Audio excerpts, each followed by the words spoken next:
Catherine, welcome aboard to the show. So happy to have you here with us today. Thank you. I'm thrilled to be here. So we're going to talk about a great topic today, which is transition. And I want to take you back to any moment in your life where you have had a difficult transition. Tell us about that challenge and why is it so difficult to change? Well, one that happened, the most recent one, and a big one for me, was I had sold my second company. I started a couple companies and in the staffing industry. And when I sold the second one, I stayed on. I stayed on contractually for a couple years. And then because it was easy, I liked the people I worked with, kept running. I opened another office for them. But the thing was, and I didn't even realize it at the time, I was so bored. I felt at this point, I had everything. Our house was paid for. I made a fine salary. The work was easy. And so, and many of my friends at that time, I was 67 years old.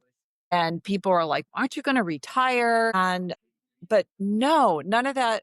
I didn't want to do any of that. But I couldn't figure out what was going on inside. So as I got more and more bored, other things happened, like I lost confidence. I didn't feel relevant. Things that I didn't realize were happening either, to Yes. the point that even like driving to a new city by myself scared me. This is me who had traveled all during my career, rent a car, go do this. Those things seemed scary. And so I had an opportunity that came like life does. It throws you opportunities and you just got to be looking for them, right? Yep. Yep. Or recognize when they come. And this opportunity came in the form of living on a ranch Oh, in wow. East Texas. And it's a much longer story than I would want to tell here, but there was a house. Our friends that owned the ranch hated the house and they said, well, we'd love it if you had it. And that was within 6 months. I quit my job. We sold our paid for house, completely pivoted and did a huge transition to live on an 1,130 acre ranch in rural Texas, East Texas, in the hill country. I started a coaching company when I had no idea what I was doing. I had started 2 staffing companies, which is a piece of cake compared to starting a coaching company, and And you're completely in changed my life. you're in almost 70 at this stage. Like, isn't Yes. I mean, this is terrifying. What drive, and I gotta tell you, you're my people. When I left the military, my wife was like, they're giving you everything, like you're doing great. Why would you leave? And my answer, Catherine, was yours, was I'm Really? bored. So I 100%, she's in a meeting right next to me. I'll bring her in and have her testify. I So love that. you're definitely my people. So you're on this ranch. You're starting a business at almost 70. Yes. This is scary as hell. What's your self-talk? What are you telling yourself? I've done this before. I'm going to do it. Or was it a whole different conversation? You must be in my head. That's what I told myself in the beginning. And when you're going through all that, at least this is what worked for me. I saw the opportunity. And I did not know that a ranch was that wasn't on like my bucket list. It was nowhere near that. So we saw the opportunity, assessed the risks and thought, what's stopping me? Mm. And the only thing stopping me really was me and my husband. It had to be a joint decision, and then take action. And we did it fast, because if you think about it too much, I'd still be there in El Paso, bored out of my mind running those companies and wondering, why am I bored? So, but I love that you said that you can feel this, because we're not the only ones. Then you feel a little guilty about being bored because we had Yes. everything, right? Yes. So, It's almost like, but am I ungrateful, right? Like there's a little bit of that. yes, I felt you should just be grateful for what you have. So Yes. my self-talk in the beginning was, you can do this. This isn't hard. You've started 2 companies. That quickly changed as I found myself working from home for the first time. It looks like you do too. And it's isolating. It's all It's those lonely. things, and it takes discipline. So then the self-talk kind of turned to, who's going to listen to you? Why do you think you could be a coach? But yeah, you only have 37 years worth of business experience. Who wants to listen to you? But I had a coach for that. So coaches have coaches, Yep. but and I did have to work through that. It's a lot of negative self-talk. It's been almost 2 years, yes, and I'm 69 years old now, and I'm really getting into my stride, and I'm secure about what I want, but it's not easy. It will never be easy. Thank goodness. That's what makes it interesting. You know, If it was a piece of cake, first of all, everybody would do it, and secondly, it would be boring. yes. So, I guess I got what I asked for. Careful. You know, I had an engineer once like, "Oh, Ari, I want to do this," and he wanted to go into sales, and I was like, "Careful what you ask for. Yeah. Like, it might not be." In fact, when Yikes. I was young, I wanted to be a, a team lead, and I was like, "This is the thing. This is the thing." And then I got it, and I was like, "Whoa, this sucks." You're managing people is hard. I mean, I It learned how to is. do it well, but it took me a while. Okay, so let's go into, you've managed your own change, right? It was hard, but you got through it, and now you're helping people manage their own change. Yes, and I get I really get a lot of fulfillment out of that. And so, it sounds corny sometimes, like, I love to work with people and Yeah, I love to help them, but I really do. And I have some clients that are now, you know what, when I really look at everybody, and it's mostly business to business, but I have some mm, individuals, it is transition. It yes, doesn't You don't have to be at my stage of the game, which I call my third act. Like you, when you got out of the military, that's a huge it is. transition. And you don't always have a roadmap, even though I know the military gives lots of resources and Training you on Excel and LinkedIn is not a roadmap. it's really not. It's It's really not. not. And now with so many people getting laid off, and I'm sure you heard, Amazon, I can't Yeah, remember the number. It's tens of thousands or well, 14,000 or something like that they laid off. And of course, LinkedIn's blowing up about that. yeah, That's a transition, or a divorce is a transition. Being a new parent, which you said you have children, yes, that's a transition. So I guess the thing is that people think they have to do it alone, yeah, and you don't have to. And I look back at the days when I started my second company, for example. I sure could have used a coach. I didn't even know they existed. I could have used a business coach. I would have been a better leader quicker if I had done that. So yeah. yeah, that's my passion now. And if I Let, can let's even help one person, let's just break the first myth today. You don't have to be perfect. You don't have to do it alone. You can ask for help, right? I mean, I felt like, thinking back to the first time I became a manager, this was, well, like 30 years ago, sorry, like 25 years ago. And I had no idea what I was doing. And I knew it back then, but I was afraid to ask for help because, like, well, if you don't know what you're doing and you're doing the job, then well, there's an expectation of you. So is it even okay to admit that you need help? I struggled with that. What would you say to people on this aspect of, well, what if you need to ask for help? Wait, that's what you said is so important. And are you a millennial? I am. Yeah. I'm border millennial. I'm 83, 82 Okay. Okay. So almost a Gen Xer. Yeah. almost. Yeah. Yeah. So I've been writing a lot about that in my LinkedIn posts, but you are so spot on with that. So boomers, Gen Xers, and to some extent millennials, that wasn't the way you did it. You don't ask Yeah. for help. Boomers, big time. Hey, Yeah. you're a manager, figure it out. Figure it And we out. did, but it wasn't pretty, and No. think about the lost cost to businesses and all that. So Yes. I do strongly believe that the Gen Zers, that's something I really admire about them because they don't just sit back and say, well, okay, you gave it to me. Okay, well, I'll call you if I need you. Oh, no. And they're telling you what they need. I admire that so much. So I think that because of them, and to some extent, some of the millennials that are pushing companies to give more support and Yeah. encourage, just build that culture where you can ask for help. And that doesn't even address us in our personal lives. Right. A lot of times, those of us that are perfectionist, or, you want to seem strong and not ask for help. I may know a guy. I think I might be talking to somebody like that, just a hunch. And Yes. I can tell you, a super brief story. When we made this move, and you've moved, if you've been in the military, you know what it's like to move. Yep. It Yep. sucks. We've lived on three And continents. we had been in this house for like 25 years. So we had 25 years of crap Yeah. to move, decide, sort through. And so when we were a month in, and the garage was full of stuff here at the ranch. And I remember I walked out there and I just told my husband, I'm overwhelmed, which I never say. I could Yeah. probably count on one hand the times I've said that. And I told him, I don't even know where to start. And he said the perfect thing. He said, let's start right here with this box. Baby And that's steps.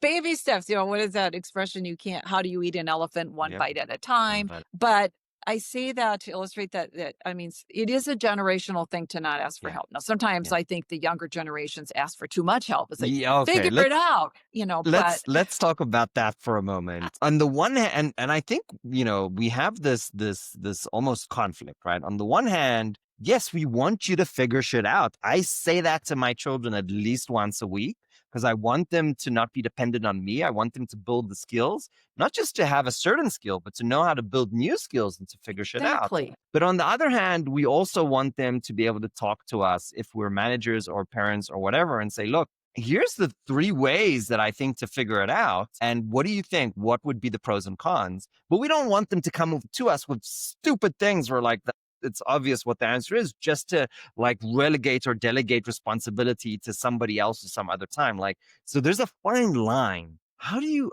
walk that narrow? That's such a great question. And it is a fine line, especially with kids, but it's the same when you're running a team. Yes. Yes. And what I say to that is that you answer a question with a question. That's a coaching technique, Yes. but it's a great The leadership Socratic technique. method. Yep. So like the kid comes to you and said, how do I open this or whatever? Say, well, how do you think? What tool do you think you might Yeah. need or whatever? But I was that leader back, especially I would say with my first company back in the 80s and 90s. They come to me with a problem. Sure, bring it to me. I'll put it on my shoulders Yeah. and let me tell you how to fix it. Yeah. So ask a simple answer a question with a question Yeah. and And keep you know doing it what? till they figure it out. I feel like as professionals in businesses, we use the Socratic method, but somehow at home with our kids, we allow ourselves to be a lesser version and just figure this shit out. Like we're shorter. I need help here. What would you advise parents? Because we sometimes allow ourselves to do with our kids stuff that we know it's not the best version of ourselves. Yeah. And, even we admit it, we're like, dude, like, I've had a long day. Like, I need your help. How do you manage that as parents? What would be your advice? You've had, I think you mentioned 3 kids, Or, four yeah, kids. yeah.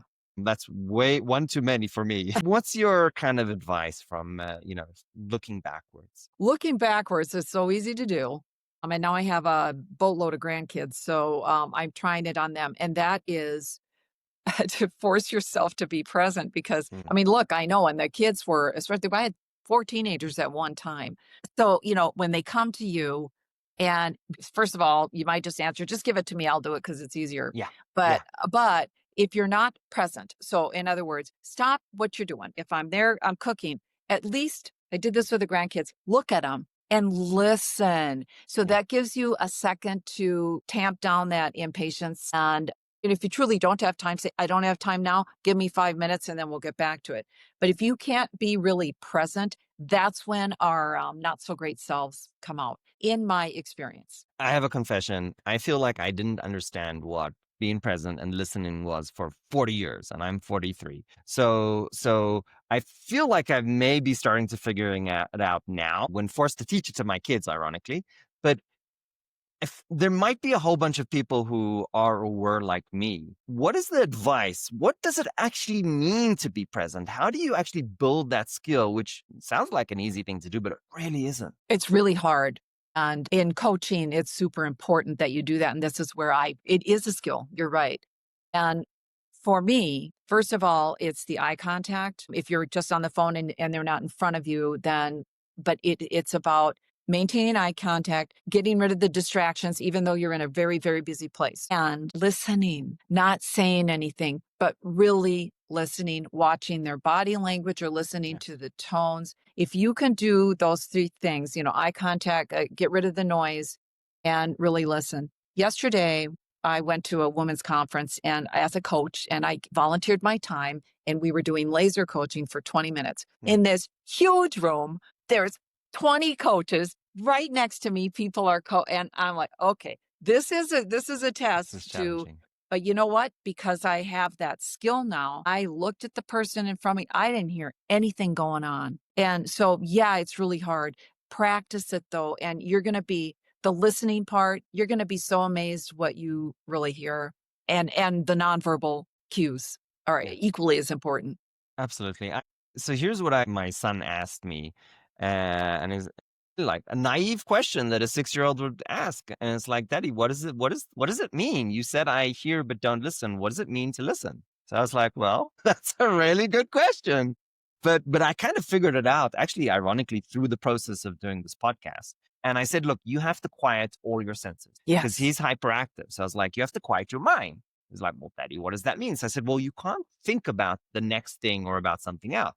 You have to quiet your mind. So now you're not thinking about something else. You have to quiet your heart. You can't have these strong emotions because then again, you're somewhere else. You're not here. You're not with me. You're not present. You're not listening." And he's hyperactive. So you have to quiet your body. You can't be fidgeting, or at least, you lessen it to as much as possible. And, when you quiet all your senses and you're truly, like you said, you're listening and you're looking and you're only doing this one thing, then it's an experience, honestly, that until I figured out, I had never, it's a whole new experience to engage with people. It is. Wow, that is such perfect advice, not just for a 6-year-old, but for Everybody.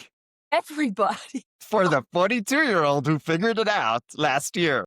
Well, like you said, your senses, that's really encapsulates everything because most people, when they listen, they're thinking about what they're going to say. That Yes. means they're not present, just like you told your 6-year-old. Quiet your Okay. mind. He's quiet your mind. And the fidgety part, and that's very hard to do. And Yes. your heart. You're right. When there's a strong emotion, and that's Yes. why in coaching they say you're non-judgmental. If your heart, if you're thinking, that guy's pissing me off or whatever. Yeah. There's emotion and there's judgment. Yeah. So you gave So perfect advice. I'll make this argument. Let me see if you agree. I get a lot of times the advice, oh, if you're angry or emotional, like delay, do it later, stop the conversation. I'm going to give a different piece of advice. Let me see if you agree. And it's not always possible. But here's what I told my son. I said, naming the demon takes away all its power, right? So, obviously that's a religious, movie context, but it works. If you just name the feeling, if you acknowledge yourself, what you're feeling, what's happening, you're like, oh, I'm angry. That's half the job. You're no longer Yeah. as angry. If you just say to yourself, okay, why am I angry? Now you're moving your mind from the context of emotion to the logical analysis, and you're bringing the two together. Oh, I'm angry because they're not acknowledging, this. And then you can bring it back to the conversation and you can say something like, hey, what do you think about this activity? Was it successful or not? So you can turn your emotion, small Ted Lasso reference here, right? Yeah. Curiosity, not Yeah. judgment, right? And when he's playing darts, what a beautiful scene. It was.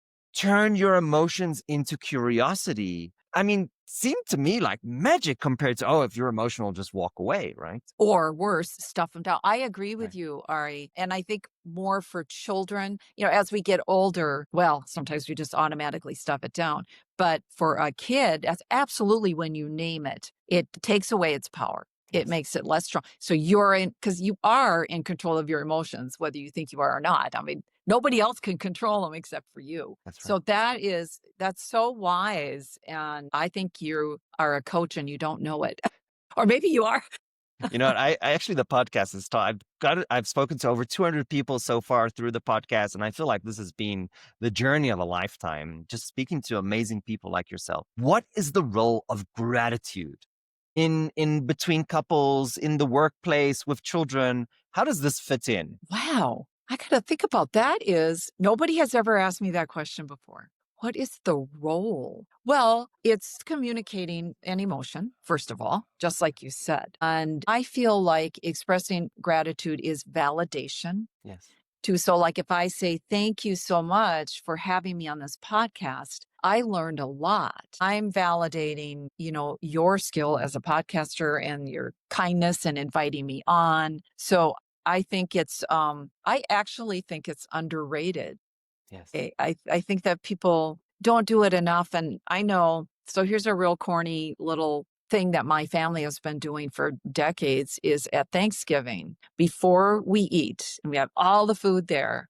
And I don't care how old you are, if you're 2 years, if you can talk, we go around and say, what's one thing you're grateful for? I love that. And Kids even can do it. It's beautiful. So we're not Christian, but that kind of grace concept of giving thanks before eating is brilliant. It's beautiful. I just absolutely love that. So I love that example. You said something incredibly interesting. You said it's about validation. Isn't that like one of the core things that everybody wants to be validated? Like, isn't that like such an important thing? Yes, and especially at work and in leadership, but you just listen to conversations or meetings and, it doesn't take seconds to validate, Yes. that but what you said was really powerful. I validated you a whole bunch during this, genuinely validated. It's a coaching technique for sure. But yeah, it's very, very undervalued and underdone, especially by leaders. And you said the word genuine. There is a difference between genuine appreciation, gratitude, validation, and kind of generic, superficial, or the one that my son, my 6-year-old son, is great at, which we're trying to teach him to step away from. It's the backhanded validation. He says to his sister, "Oh, I really thought you would fail doing that. You did a pretty good job." It's like, Joshua, that's backhanded. Let's go That's towards the hilarious. genuine. So what is how do you give genuine validation appreciation? What's The formula to me is just looking. I mean, you can find something good to say about anything or yes. anybody. You Yes. really can. But so I'm going to take it from a leadership perspective. When you're a leader, you need to know your people and what they're doing, not Yes. micromanaging them. Thank But you. so there's a little win, or you notice that they said something good in a meeting. But it really gets back to listening with all Thank your you. senses. Yeah, all your senses. Or notice that, Ari, I noticed in the last meeting you were so quiet, but today, man, you said three things, and then better validation, or it's actually feedback then if you give an example, Right. like when you said blah, blah, blah, Wonderful. that really hit home. Yes. So, but it's so easy to do, and I think it's human nature. But we just get so caught up in what we're going to say. If you're thinking outside yourself, you're going to see a million things to validate people for. I had a manager, he used to call me a genius. And at the beginning, it really inflated my ego. But then I noticed he calls everybody a genius. Yeah. And he never gives any specific examples of anything that actually impressed him that he appreciated. So that was just to him, that was just how he talked. And it was, I don't know, it was insincere, it wasn't genuine. And I loved what you said about, well, if you actually give the example and you say, hey, when you did this, I was so grateful. I saw how you grew. I saw how you did this really well because you listened, you figured out the problem, and you gave a valuable comment. That's a whole different way of validating and complimenting as opposed to great job, guys. Like the smack on the back, which is Yep. just, it's completely meaningless in the long term. So I love that. Thank you so much for saying that. You're leave it or welcome. leave it or not, we're out of time. Oh, no. We have just one standard question that we ask everyone. It's a really difficult question because it's personal. Oh, If I'm you ready. had to go back to the most difficult moment in your life, whether it's, a year ago or 10 years ago, what advice would you give yourself? Did you say the most difficult moment? Yes, most difficult, complicated, frustrating, whatever you want to choose. Oh gosh, there's so many. You know what? I would tell myself to slow down. It's partly being present, but to be present and slow down in that tough moment rather than just racing through it to get rid of it or figure out what to do. Because I think I would have made better decisions in some of those tough moments. I love that. Sometimes you need to slow down to go fast. That's Yeah, brilliant. yes, exactly. Cathryn, thank you so much for coming to the show today. This has been an absolute, genuine pleasure. Same here. I loved every minute of it. And I learned from you. I don't know if you learned a thing from me, but I I did. certainly did from you. And I thank you for that. Appreciate that. Thank you so much.